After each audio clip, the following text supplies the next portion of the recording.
Gold participants from around the world. I'm Fleur Bickford, Program Director and MC for Gold Lactation.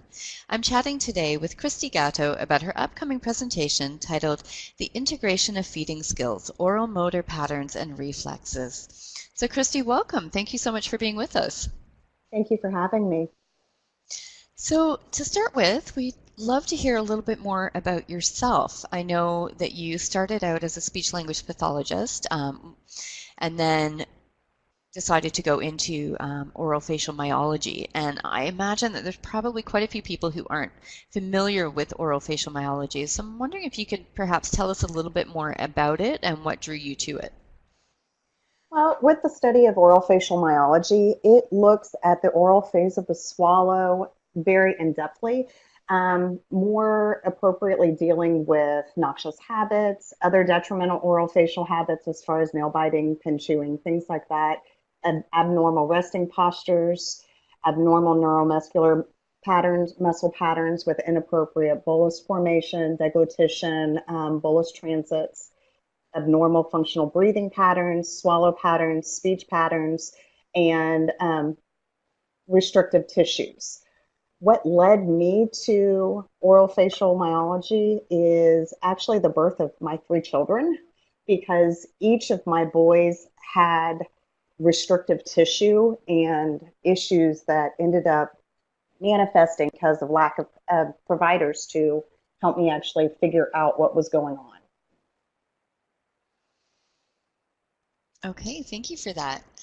So you've been in practice for a number of years, and I'm curious, what is the biggest change that you've seen during your career when it comes to treating babies that are having issues with feeding? The biggest change I've seen is the amount of professionals now that are willing to collaborate and figure out how to treat the whole child rather than a secular area. I've been blessed with working with many different professionals from ENTs to pediatric dentists to IBCLCs and other feeding specialists. And it has been such a blessing to me because it's opened my eyes to a whole new broad spectrum of concerns that I never knew what the original etiology was. That's fantastic. I know I find that in my own practice, the collaboration with different specialties and different healthcare practitioners. It's really fascinating to be able to see, often you can see the same issue, but see it from a different point of view when you're collaborating with other people. And definitely, I think it's beneficial for everyone. So that's great.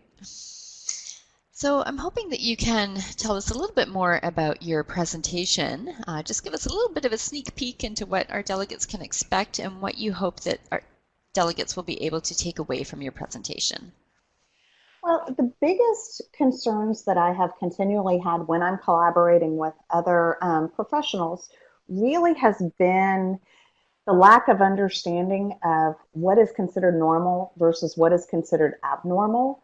And once we've established those patterns with my collaborative professionals, it's made referrals much easier. It's made our joint viewing of the individual child better because we're communicating the same message to the parents. I might just look at the feeding issues and concerns a little more in depthly, whereas the IBCLC in particular is looking at different aspects with the latch. I'm then looking at the swallow formation. And so it's vastly helped our communication to parents to where we're really providing the same message. Okay, thank you for that. So for our delegates who are listening, you can hear more from Kristie with her presentation titled The Integration of Feeding Skills, Oral Motor Patterns and Reflexes, which is available as part of the Bodywork add-on with the Gold Lactation 2016 conference. So thank you so much everyone for listening and have a wonderful day.